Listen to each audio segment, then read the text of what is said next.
Don't worry, the thumbnail got me too. You know what I mean? It's only right. Y'all should have to see it too.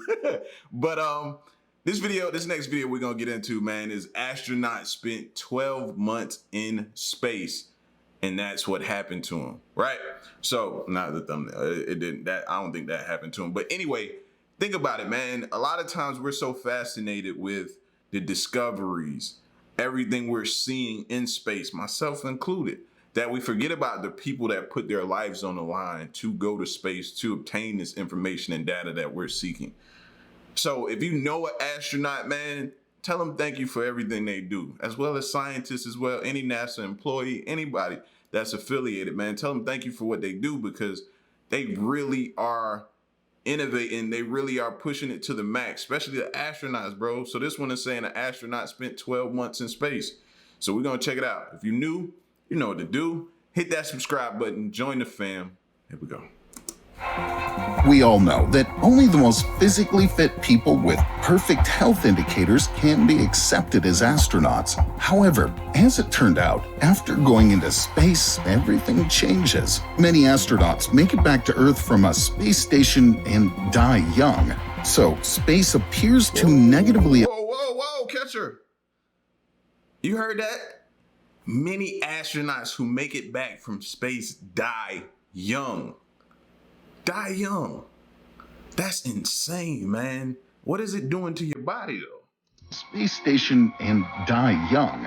So space appears to negatively affect even the most resilient person's health. And this fact is really slowing down our plans to colonize other planets. I'll tell you in this video, can space deprive you of sight? What will a baby born beyond our planet look like? What to do in space with a corpse? And most importantly, can a human live in space?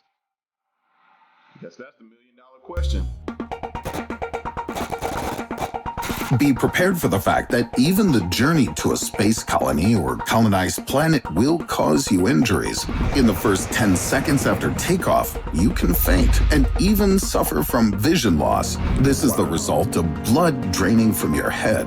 After 10 minutes, most likely you'll vomit. The absence of gravity will affect your inner ear, responsible for your sense of balance, coordination, and spatial orientation. It's like when you were a child. You spun around with all your might and then fell on the floor and puked on your mother's favorite carpet.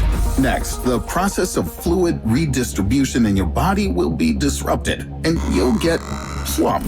Also, your bones will become more fragile in space, and fractures are especially likely to occur in the hip area. Damn, this sounds like one of those medicine commercials where it says may cause drowsiness and it lists off all the cons of the medicine, all of the bad, and you'd be like, sheesh, heartache, high blood pressure, this, that, and the third. Like everything is mentioned so far with going to space makes me say, no, I don't want to go. Fragile in space, and fractures are especially likely to occur in the hip area. Another danger to the body is radiation, from which the magnetic field protects us on Earth. Once in space, you'll simultaneously experience the effects of cosmic and solar radiation. In addition, cosmic rays will hit your optic nerves, so even with your eyes closed, you'll still see bright flashes. But the most important thing is not to get sick. Yes, before the flight, astronauts undergo a strict medical examination, so it's almost impossible to get infected by your fellow astronauts. But in 2019, when conducting research, NASA discovered that latent viruses, which had never manifested before, could be activated in a human body during space missions. For example, reactivation of the herpes virus, chickenpox, and mononucleosis may occur. Additionally, your mental health may deteriorate unexpectedly. In 1973, the astronauts of NASA's Skylab 4 mission, Gerald Carr, Edward Gibson, and William Pogue, suddenly found themselves mentally unprepared for their space work. In the 6th week after launch, the crew claimed that they'd never worked 16 hours a day for 84 consecutive days on Earth, so they shouldn't be expected to do this in space either. Such behavior stunned management. After all, the previous team finished all their work on time and enthusiastically asked for more. Skylab 4's request for a gentler schedule was rejected. They then completely stopped working and allegedly even went on a strike. They spent the whole day at— Whoa. You wait till you get to space and have discrepancies with the higher ups? No. We need to handle that and establish our work schedule on land, on ground, on Earth. Like, not trying to criticize or none of that type of stuff, bro. And then you go, like, they got so many firsts. They got to be the first crew to ever go on strike in space. No, not when the people I need to assist me to get back control my fate. No, I'm not doing that. Them some bold jokers right there, man. Those jokers is bold. Working and allegedly even went on a strike. They spent the whole day at the portholes, sullenly observing the space views outside. This negatively affected deadlines set by management. On the other hand, some terrible mental and physical problems appear only upon returning to Earth. If you decide to return home after some time, just like astronauts, you'll bring with you souvenirs, such as cardiovascular diseases, blood diseases, and problems with the urinary system, liver, teeth, spine, joints, stomach, and duodenum. This is even though astronauts have access to high-quality medical care. But the most terrible of all their diseases recorded in the statistics is premature death from cancer and heart disease. 12 U.S. astronauts have died between the age of 40 and 50. And let me remind you that they go through a strict selection process before their journeys into space. Subjects with heart problems or cancer obviously aren't allowed into space. You could also bring a completely new disease to our planet from space. So, for example, after a mission, NASA astronaut Harrison Schmitt, the last person to walk on the moon, felt unwell. While on the mission, his nose became swollen and his voice changed. On returning to Earth, doctors who examined him discovered that Schmitt was the first person in the world who was allergic to the moon. Didn't even think about that. I didn't even think about being allergic. A lot of us got allergies, man. Pollen season come around, different things that you're allergic to that you can't eat. Like, I never even thought that there was a possibility that I could be allergic to something up there. Yo, that's insane. The first person in the world who was allergic to the moon. After walking around our satellite, the astronaut apparently didn't notice the moon dust falling on him when he took his spacesuit off, and it provoked an allergic reaction. Interestingly, as it turns out, space can not only harm a person, but can also totally change them. Whoa. American astronaut Scott Kelly spent a year in space and returned home as a completely different person. His DNA had changed.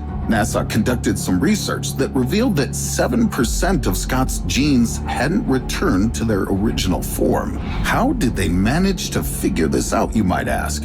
That was thanks to him having a twin brother who was at home all the time his brother was in space, and also apparently grew a mustache so that they wouldn't be confused. Comparing the genes of the brothers, it turned out that they were no longer identical as they had been before. Scientists have also paid attention to metabolites, cytokines, and proteins, and noticed many unusual transformations. For example, inflammation of the carotid artery wall and an increased protein level. Genes are also affected by stress due to lack of oxygen in space and significant changes in nutrition. But sometimes it isn't as scary to bring damaged genes home as it is to suffer from genuinely space-scale persistent depression. This is what happened to an astronaut who visited the moon, Buzz Aldrin.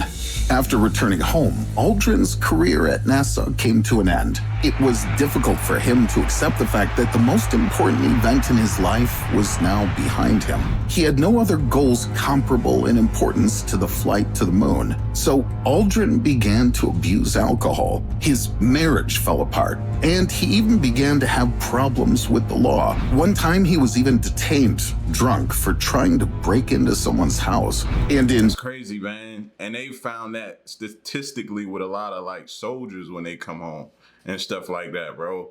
Like that's real. And that's real. And I never thought of it with space. That's just like the other guy. His whole DNA changed. Whole DNA changed. Like, what do? You don't feel like yourself? And then they said you also can suffer from depression up there. Dude spent a whole year there. Whole year. Like, man, this is the type of stuff we don't even think about. He was even detained drunk for trying to break into someone's house. And in 2002, a conspiracy theorist infuriated the astronaut by asking him to swear on the Bible that he had really been to the moon and that the NASA mission hadn't been a fiction. Without even thinking, Buzz punched him in the jaw.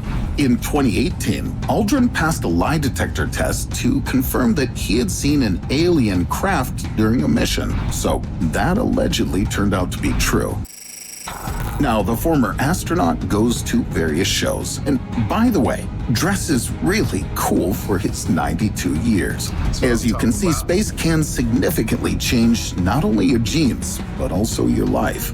Speaking of life, did you know that such Earth processes as birth and death would look quite different in a space colony? Plans to colonize the cosmos, they'll need to learn how to reproduce in space. But before that, it'll be necessary to understand how the space environment affects the functions of the nascent human body. There are several options to go about doing this. The first one is offered by Space Life Origin. In 2024, they're planning to fertilize an ovum in space, return it to Earth, and then artificially implant it into the uterine cavity of a female volunteer. The second option belongs to Spaceborne United. They're going to send a woman in the last stages of pregnancy into space.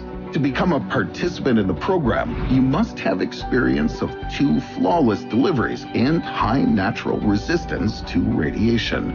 It's presumed that the mission will only take from 24 to 36 hours, but the cost of the mission will be colossal. Just one conception in space could cost from between $250,000 to $5 million, and the birth of a baby would cost even more. But if these scientists succeed, they'll give us history's first non-Earth-born human. Scientists assume that space-born humans will look a little different than we're used to. The skull of a baby born in zero gravity will be quite large. In addition, the newborn will be multicolored. The new skin pigment will be a reaction of the baby's body to cosmic radiation. So, do we call that baby an alien? And then do we?